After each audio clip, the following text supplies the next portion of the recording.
ఇది ఓ బంగారు బాతు గొడ్డు కథ. ఒక సాధారణ బాతు ఉండేది. అది ఒక రైతు ఇంటి దగ్గర చిన్న చెరువులో జీవించేది. కాని ఆ బాతులో ఒక మాయమైన రహస్యం దాగి ఉండేది. ఒక ఉదయం రైతు చెరువు దగ్గరికి వెళ్ళినప్పుడు బాతు వేసిన గూడులో బంగారు గుడ్డు కనిపించింది. రైతు ఆశ్చర్యపోయి దాన్ని చేతిలోకి తీసుకున్నాడు. అది నిజమైన బంగారమని తెలుసుకున్నాడు. ఆ రోజు నుండి ప్రతిరోజూ బాతు ఒక బంగారు గుడ్డును పెట్టసాగింది. రైతు ధనవంతుడయ్యాడు, కాని ఆ బాతును సాధారణంగా చూసుకునేవాడు. ఎందుకంటే అతనికి తెలుసు, దాని జాగ్రత్త తీసుకుంటేనే తన అదృష్టం కొనసాగుతుందని. బంగారు గుడ్లతో రైతు తన గ్రామానికి సహాయం చేశాడు, పేదవారికి భోజనం పెట్టాడు. ఆ మాయ బాతు సాధారణమైనట్టే కనిపించినా, నిజానికి గ్రామం మొత్తం ఆనందం. ఆ పల్లెటూరిలో ఉల్లిపాయ, మిర్చి, ఐస్ ముక్కలు ముగ్గురు స్నేహితులు జీవించేవారు. ఒకరోజు వాళ్లు ఎవరు ఎక్కువగా ఉపయోగపడతారో తేల్చుకోవాలని నిర్ణయించుకున్నారు. ముందుగా ఉల్లిపాయ చెప్పింది, ఎవరికి కంటి నీళ్లు తెప్పించాలో నాకు తెలుసు. వంటల్లో నాకు మొదటి ప్రాధాన్యం ఉంది. మిర్చి నవ్వుతూ, నేను లేకుండా రుచి రాదు. కారంగా చేసి అందరికీ మజా తెస్తాను అంది. ఐస్ మాత్రం సైలెంట్గా, చల్లగా నిలబడింది. అప్పుడే వేసవి తీవ్రంగా పెరిగింది. ప్రజలు చెమటలు కారుస్తూ నీడ కోసం వెతికారు. ఐస్ చల్లగా తాగడానికి నీళ్లలో కరిగి అందరినీ ఉపశమనం కలిగించింది. వర్షకాలంలో వేడి వంటల్లో ఉల్లిపాయ, మిర్చి రుచి చూపించాయి. అప్పుడు ముగ్గురూ గ్రహించారు, ఎవరు ఎప్పుడు అవసరం అవుతారో సమయమే నిర్ణయిస్తుంది. ఓ మాయా పెన్సిల్ కథను. ఒక చిన్న గ్రామంలో రాజు అనే బాలుడు ఉండేవాడు. అతనికి డ్రాయింగ్ అంటే చాలా ఇష్టం, కాని మంచి పెన్సిల్ కొనడానికి డబ్బు ఉండేది కాదు.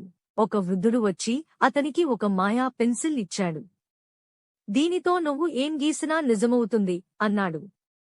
రాజు మొదట చిన్న పువ్వులు, పక్షులు గీశాడు. అవి నిజమయ్యాయి. గ్రామంలో పిల్లలకు బొమ్మలు గీయడం ప్రారంభించాడు. పేదవారికి ఆహారం, బట్టలు గీయడం ద్వారా సహాయం చేసేవాడు. గ్రామం సంతోషంగా మారింది. కాని ఒక దురాశపరుడు ఆ పెన్సిల్ దొంగిలించేందుకు ప్రయత్నించాడు. రాజు తన తెలివితో ఒక గోడ గీసి గ్రామాన్ని రక్షించాడు. చివరికి అందరూ ఆ మాయా పెన్సిల్ శక్తిని మంచికి మాత్రమే వాడతామని ప్రతిజ్ఞ చేశారు.